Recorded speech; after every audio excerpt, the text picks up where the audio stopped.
We're going to be looking at harmonic ambiguity and ambiguous nature of music in Debussy's Clair de Lune. Clair de Lune is one of the most famous pieces in the Western canon. It's used in numerous popular music situations, movies, quoted constantly, played on all kinds of concert stages. But it also is an example of an extraordinarily difficult music theory problem that may have been the intention of the composer, but we'll see by the end of this presentation. Let's begin by examining the definition of ambiguous. It says here that ambiguous is susceptible of multiple interpretation, doubtful, uncertain, okay? Going about. You can see there are dozens of synonyms here. And then we get ambiguity is the state of multiple interpretations, or the state of being ambiguous, or something being completely ambiguous. So now you all know that a very ambiguous assignment could be a very frustrating thing. And so we're going to embark on an extremely ambiguous assignment that may have multiple interpretations, and that's one of the things that we love about music. Composers will challenge us with all kinds of different problems that may have multiple solutions or multiple interpretations. Let's get started with a score. Here's the opening measures of Clair de Lune, probably one of the most famous compositions in the Western canon. And I will play only the opening for you because I think we can make the case in point for ambiguity only using a few measures of music.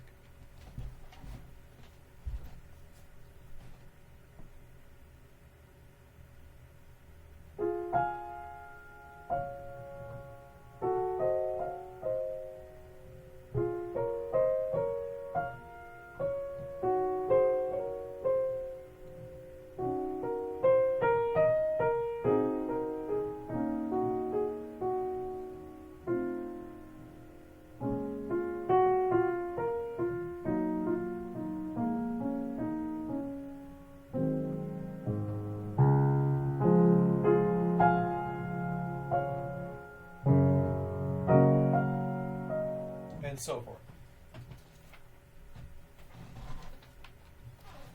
Our job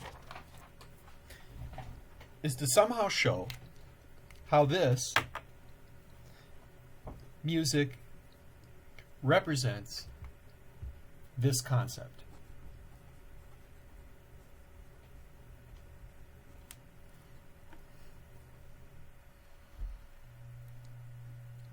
Right out of the gate, we notice that the time signature is 9/8. We're looking for rhythmic ambiguity, harmonic ambiguity, and melodic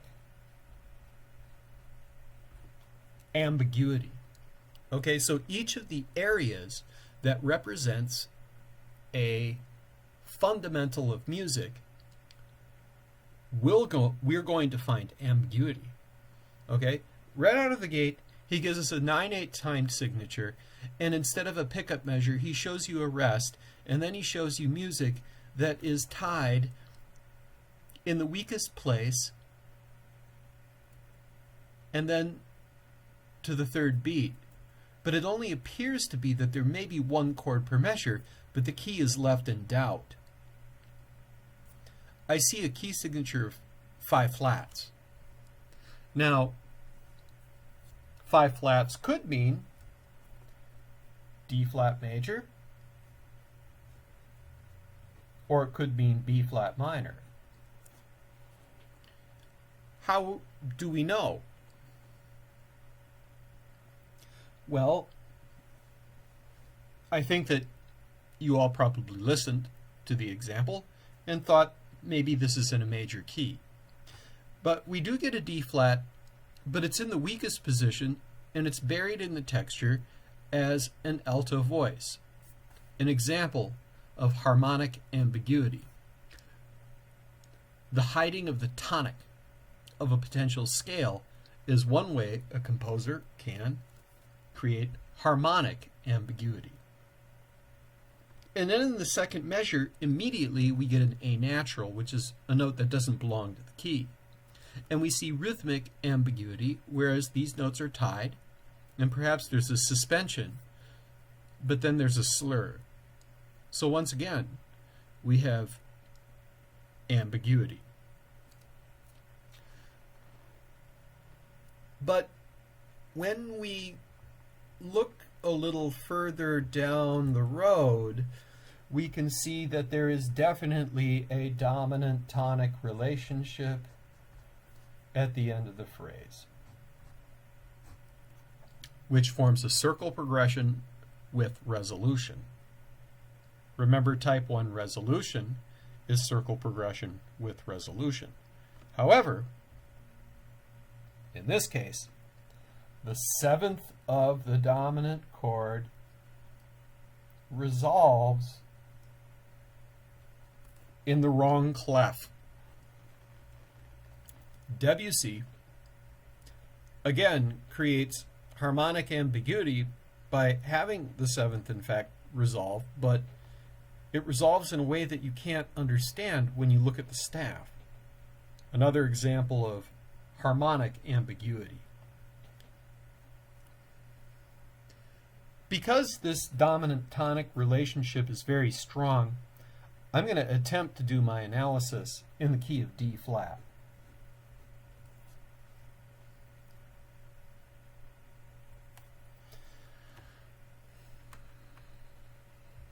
And he tells us to play this with a mute. Now, if you have a mute for a piano, I would like to see it. So please send me a link to where I can purchase one. It must be very large. So the tonic chord, if it is in fact the tonic, is not in root position. So I might show that as 1/6 or as the tonic in root position, but I'm not going to get too picky about it because there are other problems here that are going to be needing of explanation here. Okay, I understand the first measure is representing the tonic. However, ambiguity is present because the root of the chord is not to be found until the weakest component of the measure, which is here. In the next measure, we get something extremely strange that we're going to have to write down some notes. Now, don't forget that the circle of thirds is always your friend. Remember C, E, G, B, D, F, A, and C. Whenever you're trying to figure out a chord, placing the notes against the circle of thirds will help you put them in order.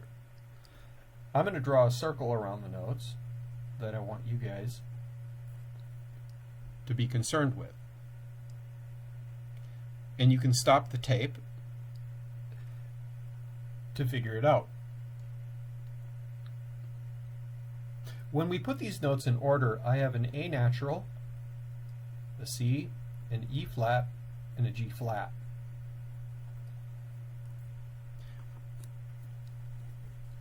It becomes increasingly more important to listen.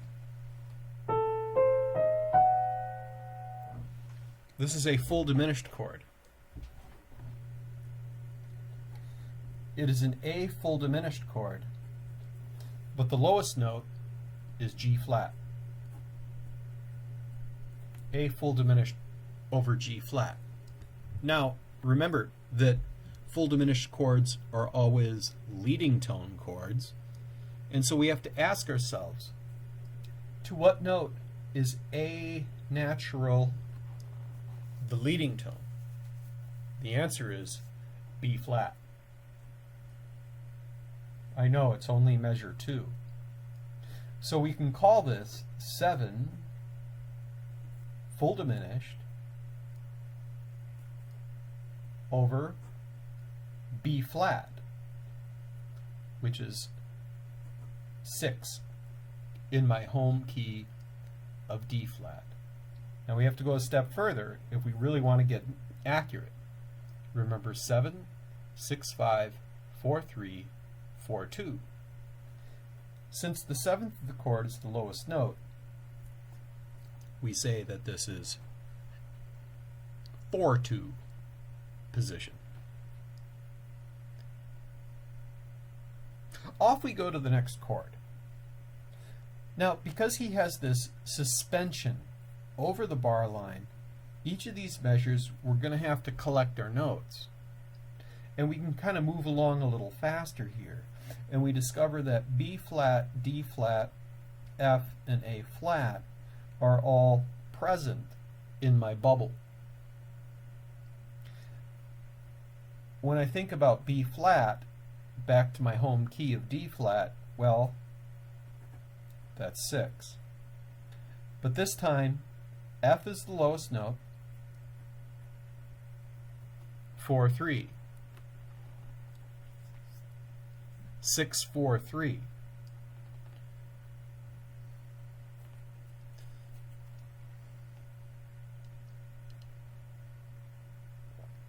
Is this a circle progression? No. But it's kind of like a circle progression, because leading tone relationships are like circle progressions, as he describes in the chapter on leading tone chords. Well, if 6 is going to move along in a circle progression, we would expect 6 to move on to 2. But instead, it doesn't happen. Instead, we can draw another bubble around the notes that make the chord, and we find that we have a 5-4-3 chord. So we have to ask ourselves, I know I'm supposed to pay attention to resolutions. Resolutions. Type 1, circle progression with resolution. Type 2, non-circle progression with resolution. And type 3, no resolution. Whenever there's a chord that has a 7th factor, for example, our first 4-2 position chord, we can see the 7th is the lowest note, and it proceeds down by step. But it is not a direct circle progression. It's that hybrid type, where it's a leading tone chord progressing to its temporary tonic. When I look at the 4-3 chord and I find its 7th, it is in the tenor voice. And when I trace its progress, its voice leads to another tenor voice down by step. But it's not circle progression. So that's an example of type 2. Let's take a look at what happens next. Next, draw an arrow pointing to the G flat with an exclamation mark, because that's the 7th of the chord.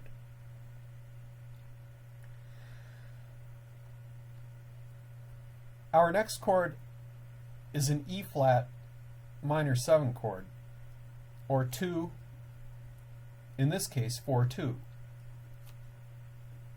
E flat, G flat, B flat, and D flat. Okay, 2-4-2. When we look at the 7th factor of the chord, it does not go down by step, and therefore it does not resolve. Well, that's a pickle. So is that type 3? But we have another problem, because that G flat is also maintained in a different voice, and so it could be understood as a common tone. But at the end of the day, we see that G flat in that tenor voice, or the G flat as passed to the alto, never finds its way quite down by step. So we can say that this is an excellent example of type 3. So we finally found one. Okay? But to make matters worse, the next chord is a 5-6-5 chord, which is a circle progression. So what he fails to achieve in resolution over here, he makes up for over here. However, we still haven't found a chord in root position yet, and we might even indicate this by putting the 6 there. Now, let's get back to the point. Ambiguity. So far we've had 4 2 chords, 4 3 chords, and a 6-5 chord. Remember from our chord chart that 4 2 chords, the purpose of those was to make bass passing possible. 4 3 chords, the point of those chords was to make passing possible. And 6-5 chords are supposed to be acting like neighbor chords. But when we look at the very next beat and we collect up the same data and look at it, we wind up with 2 in 4-3 position. So now our 6-5 chord seems to be acting like a passing chord, which is not the intended use according to your instructor or according to the author. So the composer, once again, is running the gambit of ambiguity. One of the most popular pieces of music on the planet, and it's not understood. F A natural C E flat. Okay, once again, a dominant 7th chord. This time 5-6-5.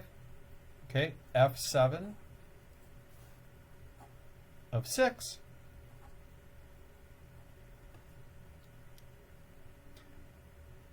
This time, when 6 arrives, it's in 4-2 position.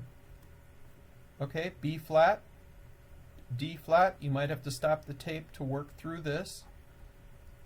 Okay, there's the B flat, the D flat, the F, and the A flat. They're all there. It's in there.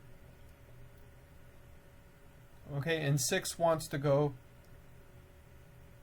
along its merry way to 2, and it does. But this time, when 2 arrives, it's in 6-5 position because it's a non-dominant chord. So we're finally starting to get a semblance of non-ambiguity, but at the same time, the way the chords are being used, it's incredibly ambiguous.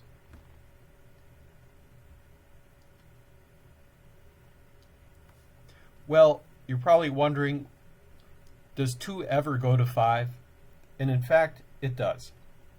But instead of going directly to 5, he places 5 on a very weak beat, and he inserts a different chord before it.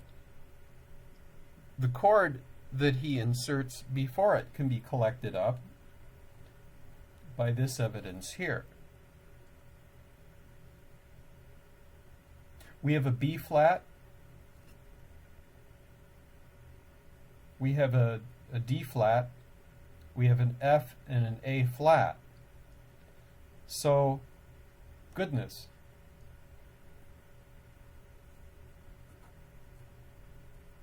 Six, but now 4-3.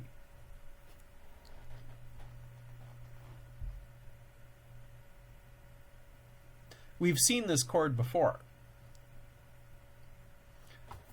It was all the way up here. And there's probably a reason for that. Now, Debussy's voice leading is incredible. His voice leading features no errors, despite the fact that he uses none of these chords in a real conventional fashion. However, when we look at his progression of chords, and I lift this off the page, watch what happens. When I take these chords and I show them as a progression of Roman numerals, it makes a lot of sense how he's using his chords. He's using 4/2 and 4/3 chords to create a passing progression, to make this sound passive. Okay? Remember, go back to the term ambiguity. We're not sure at any point in the phrase what the purpose of any chord really is, other than its momentary its momentary sonic quality, which is the essence of Impressionism.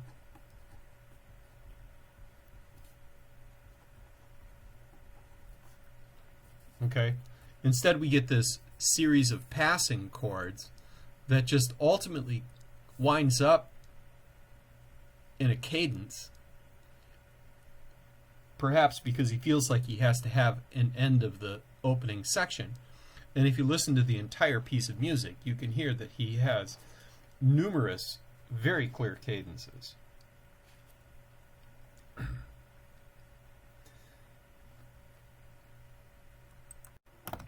With these things in mind, let's listen to the passage once again.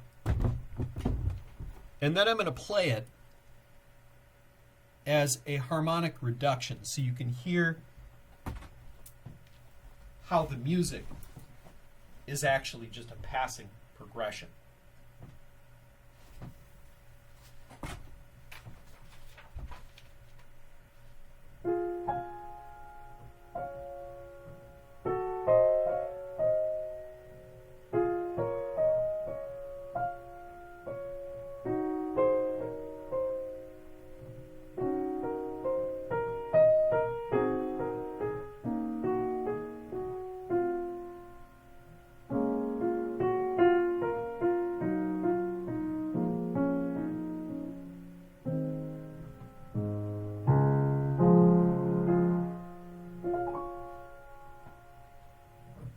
When I play it as just a chord progression like you might hear in ear training,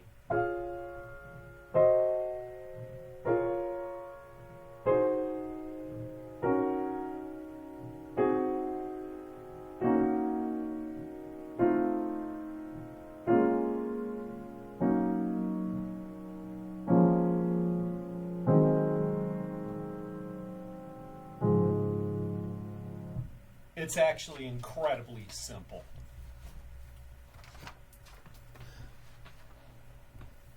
So, what Debussy has come up with is an extraordinary way to use rhythm, harmonic rhythm, and melodic material to create incredible ambiguity. But at the same time, he's able to create something that's memorable, despite the fact that it's something that is going to be largely misunderstood unless you've taken this class or a class like it. So therein lies the rub.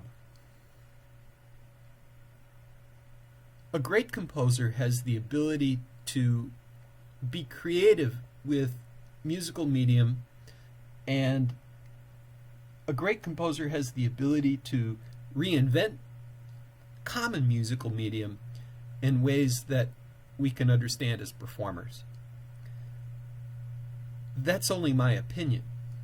But then again, ambiguity has room for all kinds of opinions, according to my dictionary. So if you have questions about this analysis, please forward them to me. But definitely download this presentation so that you have record of it. And I hope that you enjoyed this video. Thank you.